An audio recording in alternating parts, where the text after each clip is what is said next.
December 26-ന് ചെല്ലാനത്ത് നടന്ന വാഹന പരിശോധനയ്ക്കിടെ ബൈക്കിലെത്തിയ ആലപ്പുഴ കൊമ്മാടി സ്വദേശി അനിൽ രാജേന്ദ്രനെ വലിച്ചു താഴെയിട്ടെന്ന ആരോപണത്തിൽ പോലീസിനെതിരെ കഴിഞ്ഞ ദിവസം കടുത്ത വിമർശനങ്ങൾ ഉയർന്നിരുന്നു. ഈ വിമർശനത്തിന് പിന്നാലെയാണ് തങ്ങളുടെ നിലപാട് സ്വാധീകരിക്കുന്ന ചില ദൃശ്യങ്ങളും രേഖകളും പോലീസ് പുറത്തുവിട്ടിരിക്കുന്നത്. അനിൽ രാജേന്ദ്രൻ്റെ പരാതി പ്രകാരം ബൈക്കിലെത്തിയപ്പോൾ പോലീസ് കൈകാണിക്കുകയും തുടർന്ന് നിർത്താൻ പോയപ്പോൾ വലിച്ചു താഴെയിടുകയുമായിരുന്നു എന്നതാണ്.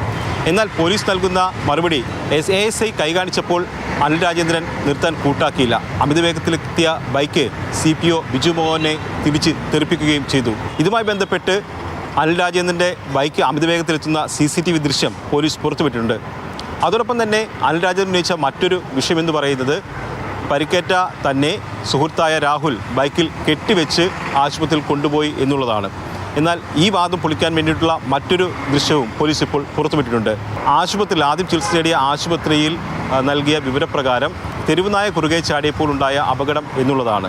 അതോടൊപ്പം തന്നെ അനിൽ മദ്യപിച്ചിരുന്നു എന്ന് ഡോക്ടർ സാക്ഷ്യപ്പെടുത്തിയ രേഖകളും പോലീസ് ഇപ്പോൾ പുറത്തുവിട്ടിട്ടുണ്ട്.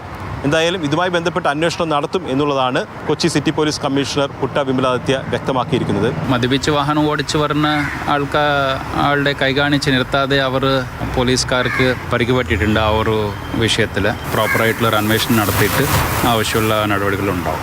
ഗുരുതരമായി പരിക്കേറ്റ CPO ബിജു മോനും അതോടൊപ്പം തന്നെ അനിൽ രാജേന്ദ്രനും കൊച്ചിയിലെ സ്വകാര്യ ആശുപത്രിയിൽ ചികിത്സയിലാണ്. ബിജു മോൻ്റെ കൈക്ക് ഗുരുതര പരിക്കുണ്ട്. അനിലിനും ശസ്ത്രക്രിയ വേണ്ടി വന്നിട്ടുണ്ട്. ഇക്കാര്യത്തിൽ മുഖ്യമന്ത്രിക്കും അനിലിൻ്റെ അച്ഛൻ പരാതി നൽകിയിരുന്നു. ബിനു തോമസിനൊപ്പം S. അരുൺ ശങ്കർ, മാതൃഭൂമി ന്യൂസ്, കൊച്ചി.